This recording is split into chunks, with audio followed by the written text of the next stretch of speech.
Hi, everybody. I am Carolyn Byers. I'm the Director of Education for Madison Audubon, and I'm here to read some owl stories today. So usually I am out teaching in the community. I see about 200 to 300 kids a week, and I visit local schools and community centers in Madison, Wisconsin. Obviously, we can't do that right now, and so instead, we're trying to bring all of the content we can to you online. So today is an owl day, and right now I'm going to be reading Owl Moon, and then we're going to be learning how to make owl calls with our voice. And later today, it's at, I think it's 12:30 Central Time. I'm going to be dissecting an owl pellet. So make sure you check in later if that sounds interesting. And part of the curriculum that we're producing right now is it's all found on our Safer and Funner webpage. So at madisonaudubon.org, there's a page called Safer and Funner because our governor wants us to be safer at home. And there you can find all kinds of games and activities that can help you connect with nature while maybe you're stuck inside or while you can't experience nature like you normally do. So if you need some exciting ideas, go check it out at madisonaudubon.org and check our Safer and Funner page. All right, so I'm going to be reading one of my favorite books. It is Owl Moon, and the words are backwards. And it's by Jane Yolen, and it's illustrated by John Schornher. And this is one of my favorite books because I like to look for owls too. And so I will go out in the woods at night, and sometimes I bring lots of people too. I like to lead owl prowl field trips. And we'll all go walk in the woods at night and look for owls. And I call them with my voice, just like the dad in this story does. And sometimes the owls call back to me, and it's so fun. All right, so I'm going to get started. And hi, everybody. It's good to see you all. Yeah, if you want to comment about where you are and where you're watching from, I would love to see it, especially if you're one of the kiddos that I usually work with. So I want to say hi to all the kids at John Muir Elementary, Midvale, Mendota, and Lincoln Elementary, also Goodman Community Center and Vera Court and Bayview Neighborhood Center. All of those kids, I miss you. Hi. Okay, so you get to see my window for a second. It is a rainy day here in Madison. Perfect day for a story. And I'll set that there. And let's drop that down. I'll turn that light on. Oh, that might be too bright. Maybe I'll turn that off. Okay, so it was late one winter night, long past my bedtime, when Pa and I went owling. There was no wind, the trees stood still as giant statues, and the moon was so bright the sky seemed to shine.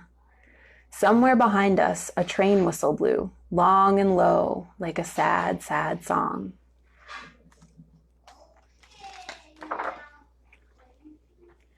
I could hear it through the woolen cap Pa had pulled down over my ears. A farm dog answered the train, and then a second dog joined in. They sang out, trains and dogs, for a real long time. And when their voices faded away, it was as quiet as a dream. Pa and I walked towards the woods. Can you all see? Oh, I have to send someone a message real quick.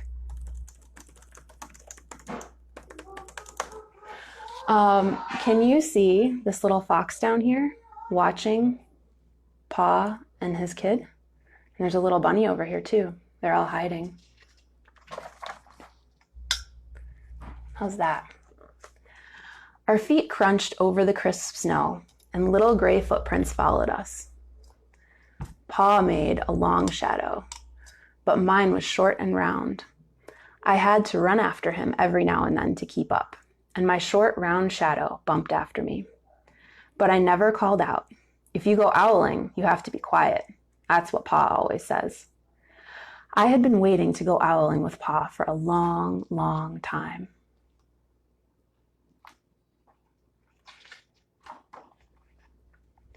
We reached the line of pine trees, black and pointy against the sky, and Pa held up his hand. I stopped right where I was and waited. He looked up, as if searching the stars, as if reading a map up there. The moon made his face into a silver mask. And then he called, "Ooh, ooh, ooh, ooh," the sound of a great horned owl. "Ooh, ooh, ooh, ooh." I see a little mouse down here. Again he called out, and then again. After each call he was silent, and for a moment we both listened, but there was no answer. Pa shrugged, and I shrugged. I was not disappointed. My brothers all said sometimes there's an owl and sometimes there isn't. I see someone hiding in this tree. It looks like a raccoon, has a little mask on his face. We walked on. I could feel the cold, as if someone's icy hand was palmed down on my back, and my nose and the tops of my cheeks felt cold and hot at the same time. But I never said a word. If you go owling, you have to be quiet and make your own heat.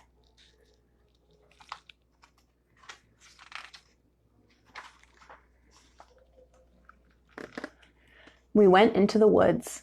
The shadows were the blackest things I had ever seen. They stained the white snow. My mouth felt furry, for the scarf over it was wet and warm. I didn't ask what kinds of things hide behind the black trees in the middle of the night. When you go owling, you have to be brave.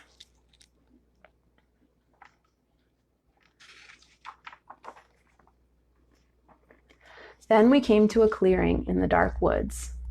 The moon was high above us. It seemed to fit exactly over the center of the clearing, and the snow behind it was whiter than the milk in a cereal bowl. Look, there's a deer watching them. Whenever I walk in the woods, I like to think about what kinds of animals are watching me, because I know I don't see them all.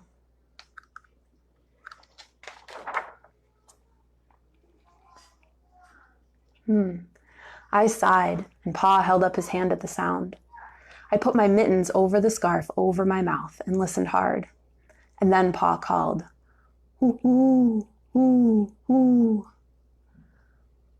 Ooh, ooh, ooh, ooh." I listened and looked so hard, my ears hurt and my eyes got cloudy with the cold. Pa raised his face to call out again, but before he could open his mouth, an echo came threading its way through the trees. Ooh, ooh, ooh, ooh. Pa almost smiled, and then he called back, "Ooh, ooh, ooh, ooh," just as if he and the owl were talking about supper or about the woods or the moon or the cold. I took my mitten off the scarf, off my mouth, and I almost smiled too.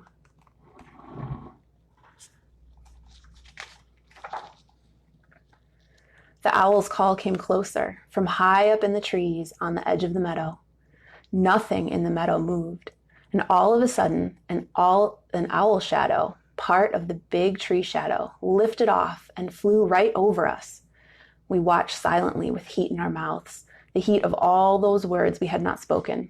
The shadow hooted again. Ooh, ooh, ooh, ooh. Can you see the owl up here, right up at the top of the page? It's watching them.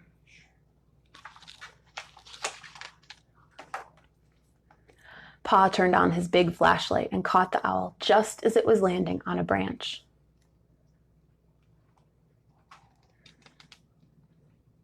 It's so big. Look at its talons. Getting ready to grab the branch. For 1 minute, for 3 minutes, maybe even 100 minutes, we stared at one another.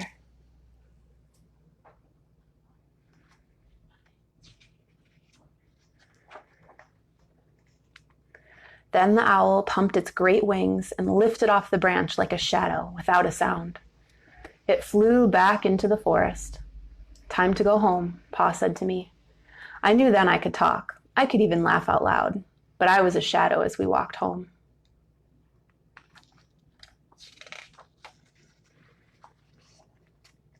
When you go owling, you don't need words or warm or anything but hope.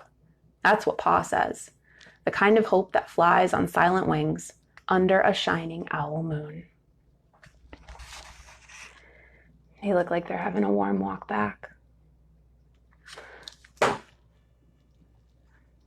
So that is one of my favorite books. I hope you liked it too. So they do a lot of the same things I do when I go owl prowling. We walk in the woods and we go out at night for sure. Sometimes we go out after dinner right before bed. And other times we go out so early in the morning, like 3 a.m. And when we're walking through the woods, it's really different because it's dark out. How many of you, everyone, leave a comment. How many of you like to go out in the woods at night? And how many of you do it often? Some people, when I take them on owl prowls, some people really, really love it and they think it's cool and they like thinking about all the animals that are watching them or sleeping around them. And other people are a little bit nervous about it and they feel uncomfortable because they don't go out in the woods often at night. And sometimes I feel both ways. I like it a lot, but also it can be a little bit scary, especially if you're in woods that you don't really know. So that's one reason owl prowls are really cool. It's because it lets you see the world in a little different way. So another thing that I do, the same as the people in this book did, is we stop and we listen and we're quiet. Because if we're all talking, we wouldn't hear an owl and we probably wouldn't see an owl because they'll know to keep away from us.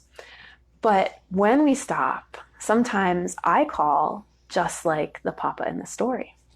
And they found a great horned owl. And let me find that picture again of the great horned owl. Oh, it's way in the back. Here's their great horned owl. And great horned owls, they have feathers up at the top of their head that look a little bit like horns. And some people think they look like ears, but they're just feathers that hang out on the tops of their heads like that. And some scientists think that that helps with their camouflage. These little horns poking up, they help disrupt the silhouette of the owl when they're sitting on a tree branch, and it helps them look a little bit more like a tree. So great horned owls have those feathers, those horns on the top of their head. They have bright yellow eyes that are very, very large, and they help them see in near darkness. And great horned owls also have a little white patch under their chin. That's a way to help identify them. One thing I do want to say is that when I go owling, I don't like to use a flashlight and shine it on the owls because their eyes are so big and so good at collecting any light that's available.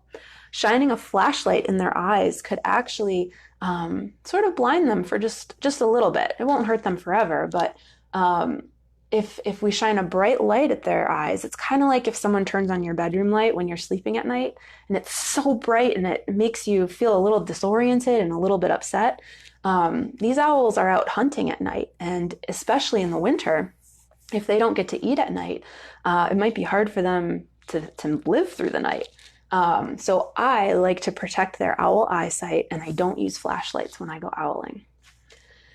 So another thing we do is we stop when we're owling, and if we see an owl, we watch it, usually until it flies away, because it's a really special thing to see an owl out at night, and I just want to soak it all in. So when you go looking for owls, you can go during the day or at night, and I like to tell people that owls look a little bit like footballs sitting in trees. So when you're looking for owls, it helps to look for a round shape, and they sit very straight and vertical on a tree branch. And I often see them pretty close to the trunk because it's a nice sheltered spot. It'll keep them safe from the wind. It helps them blend in. It helps them camouflage with the tree bark. And if it's colder or if the weather's not so good, if it's rainy or windy, they'll often be in a conifer tree, so a tree with pine needles on it, because those trees are often a little bit denser and will help protect them from the wind or the rain. And I'm going to share with you some owl calls very soon, and I'm going to teach you how to make them with your own voice. But I want to also say that with great knowledge comes great power and great responsibility. So if you know how to make owl calls, you need to do it in a respectful way for the owls. So owls usually are starting to set up their territories and find a mate in winter. So they'll actually do that in December and January and February. And that's when they're really chatty, when they're really loud.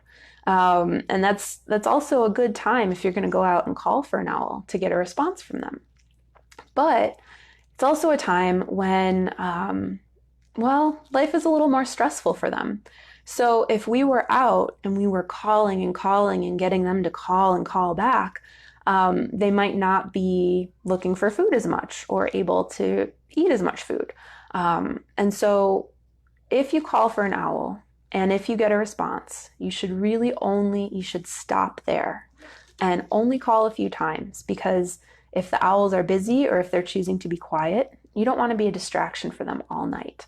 So if you learn how to make good owl calls, I want you to do it responsibly. And you can also send me an email if you want to hear more about when you should and should not call for owls. And you can find my email address on our website at madisonaudubon.org. But my email address is carolyn.byers@madisonaudubon.org. All right. And you can look it up if you need to know the spelling. But I'm going to teach you how to do owl calls now. So once again, we heard the great horned owl in the book. And here is a picture of a great horned owl. They have those horns on the top of their head, the yellow eyes, and that white. Oh, thank you, Brenna, for adding my email address into the comments. They have that white patch under their chin. And a lot of bird calls have what's called a mnemonic that goes with them. And a mnemonic it's human words, or English words in this case, that sort of help you remember what the owl sounds like.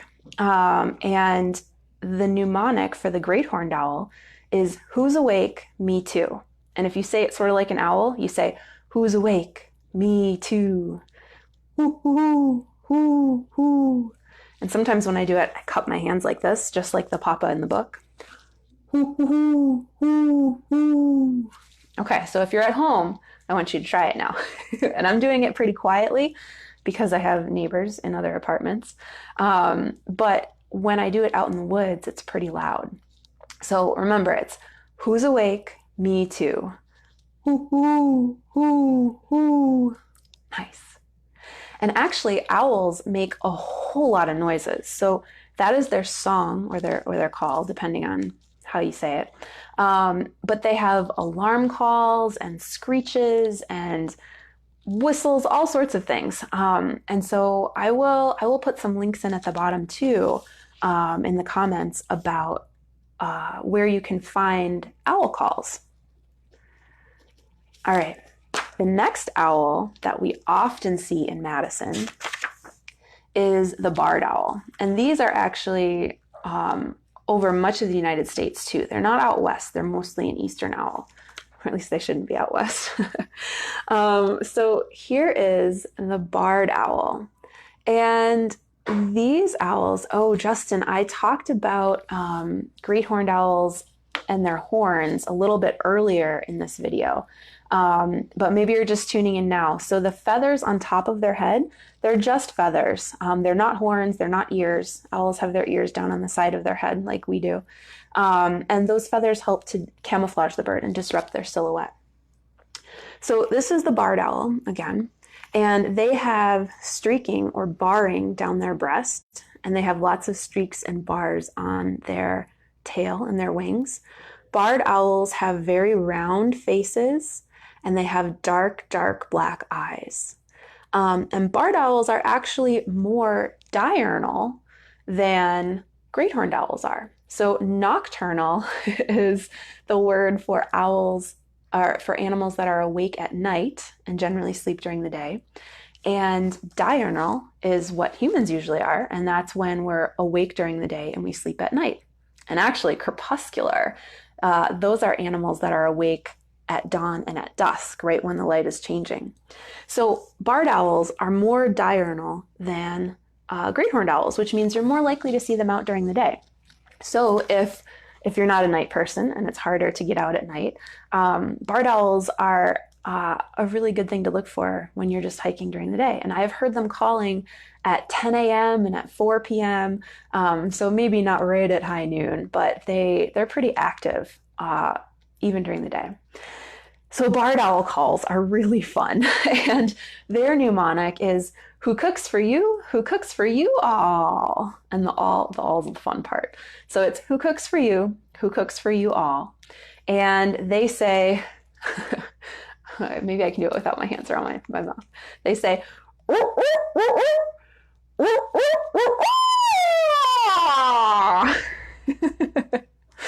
so everybody at home, try it. Remember, it's who cooks for you? Who cooks for you all?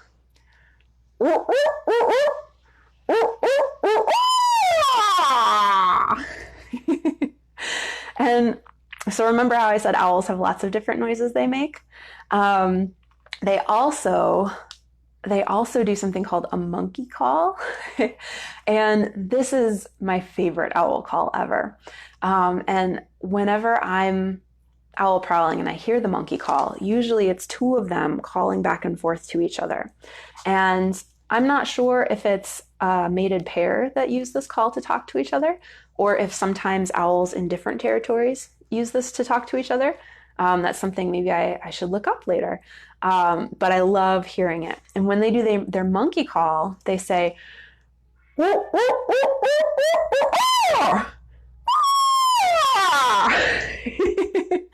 and so it's not quite as stereotyped as the who cooks for you all. It's sort of like they're improvising a little bit. I love it. So I hope you all get to hear the monkey call of a barred owl.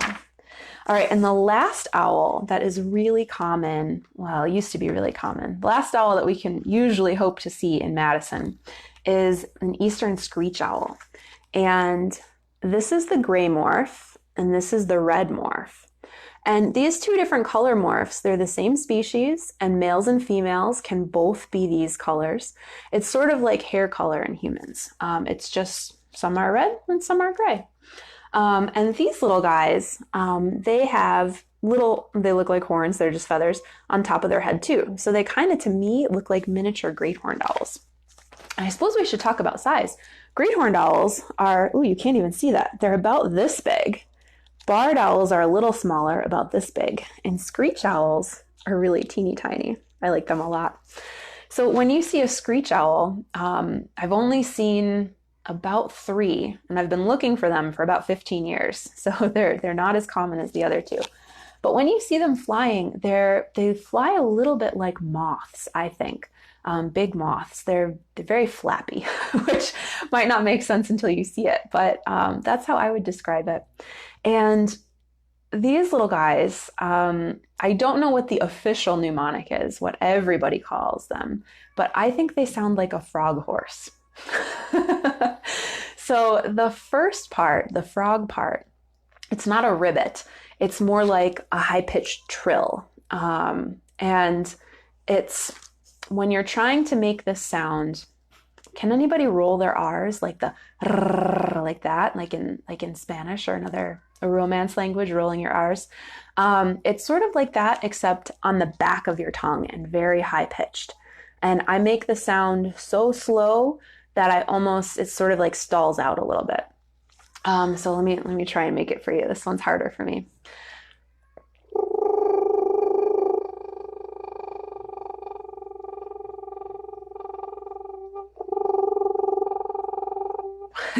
See how I stalled out there a little bit? I went just a little bit too slow. So that's the frog part. And then the horse part sounds like a horse's whinny. And they say,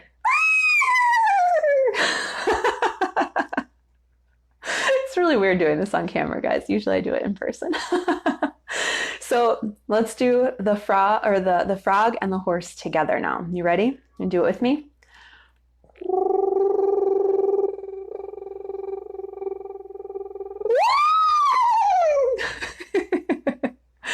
All right. So now you know the great horned owl call. They say, "Who's awake? Me too." And we have the barred owl call. They say, "Who cooks for you? Who cooks for you all?" And we have the eastern screech owl, which is the frog horse. All right, so now you can all practice. And I will tell you that I practiced while I was driving alone in my car. I was being very safe, I promise. And I also practiced in the bathroom because it's nice and echoey. So you've got your calls. You know where you should practice. That's your homework. Go practice your owl calls. All right. So if anybody has any questions now about owls, their identification, or the calls, please type them in the comments now so that I can try to answer them before we head out. And there's a little bit of a lag here, so I might not see it for a second. So I want to say that this was so much fun. I really enjoy teaching all these lessons for you. And there's going to be more next week. I don't know what they are yet. I haven't scheduled them, but there will be more. And then later today, don't forget, we're going to be doing the owl pellet dissection. So check in for that. So everybody, check out our website, madisonaudubon.org, for our Safer and Funner at Home page, where you can find activities like nature journaling and our meet a tree lesson and predator prey tag and deer tag. You get to have CWD as a deer. It's very exciting. We also have owl games like owl eyes and owl ears. Those are fun. So make sure you check those out. Go visit. Oh, we're getting some questions. Awesome. Someone said, how do you identify an owl at night if you can't really see them? And so the big way is by their call. That's very definitive. Another way is you can sort of make a guess based on the habitat. And I didn't talk about habitat at all today. So great horned owls are more likely to be found in big trees on the edge of a field. They like to hunt more open areas. And barred owls are more likely to be found in the forest. They like forested areas. So that would be another way that you could, lean one way or the other. And screech owls, of course, are just very small. So if you see an owl that's very small, it's at least in Madison, it's likely a screech. There are a few other owls that are that small in Wisconsin. And so then the other thing, of course, is the horns, the feathers that look like horns. So if you see them, it is a great horned owl, but they can flatten those down on their heads. So just because you don't see them doesn't mean it's necessarily a barred. I pointed out that collar that the great horned owls have, that big white patch. The barred owls do not have that. And if there's any moon at all, you should be able to see that white patch under the eye, or near their throat. So that's a really good thing to look for. That was a good question. Let me just scroll up real quick and see if there are any more questions. I don't see any. I'm so sorry if I'm missing your question. I'll try to scroll through again and collect any that I missed. All right, so I'm going to leave you with this. Oh, is a screech owl diurnal or nocturnal? They are mostly nocturnal. You're much more likely to see them being active during the night. However, a lot of people see them perched in the knots of the trees. Like if a tree branch maybe got old or injured and fell off the tree, and that sort of makes that curl of bark around the wound to heal it. You'll often see, I say this, I have never seen it, I'm looking for it. People post a lot of pictures online of screech owls just sitting snuggled up in that little spot. And so that's a good spot to look for them. And I have seen them in wood duck boxes sitting in the hole. There's no wood duck in there, of course, but they sit there and sun themselves. So you can see them during the day. They're just not very active. Somebody else asked, are baby owls fed the same way as baby birds? And that's a good question. So they are usually brought whole pieces, or so I guess I don't know what you how you mean baby birds are fed, because baby birds are fed a lot of different ways. Seagulls, gulls will regurgitate food right into their chick's mouth, which is would not be my ideal way of feeding my child. Other birds are brought whole insects, and the adults try and shove those insects in their mouth, even if they're far too big. So there's a lot of different ways that adults feed baby birds. And owl parents, it depends on the size of the owl and the size of the prey that they're bringing back. So if it's a mouse and it's a great horned owl, those chicks are going to be big enough to swallow it whole. And so the adults will bring it back. And I'm not sure if they place it directly into the chick's mouth or if they leave it in the nest or a combination of the two. I know when I watch a lot of nest cams, there's often lots of mice, just dead mice hanging out inside the nest, maybe waiting for later. And so as the chicks get older, I bet they're able to just pick them up off the nest floor and eat them. And if it's larger prey, the adults will probably rip it up and offer them smaller pieces because they, of course, can't swallow something enormous. Yeah. Cool. That's a really good question. Who else has questions? Type them in real quick. All right, so one of the last things I want to leave you with is that our education programming is free for kids. When we go to schools and community centers, we don't charge the teachers or the parents or, of course, the kids anything. And a lot of the times we pay for buses to take kids on field trips too. And the reason we're able to do that is because people like you support our programming. So if you're able and if you want to help keep our programming free, we're going to put a link in the comments that will take you right to our donation page. So our programming will be here for you and for everyone for free. Check back later for more lessons like this. Okay, so I don't see any more questions right now, so I am going to sign off now, and I'll see you later today for Owl Pellets. Bye, everybody. Thank you.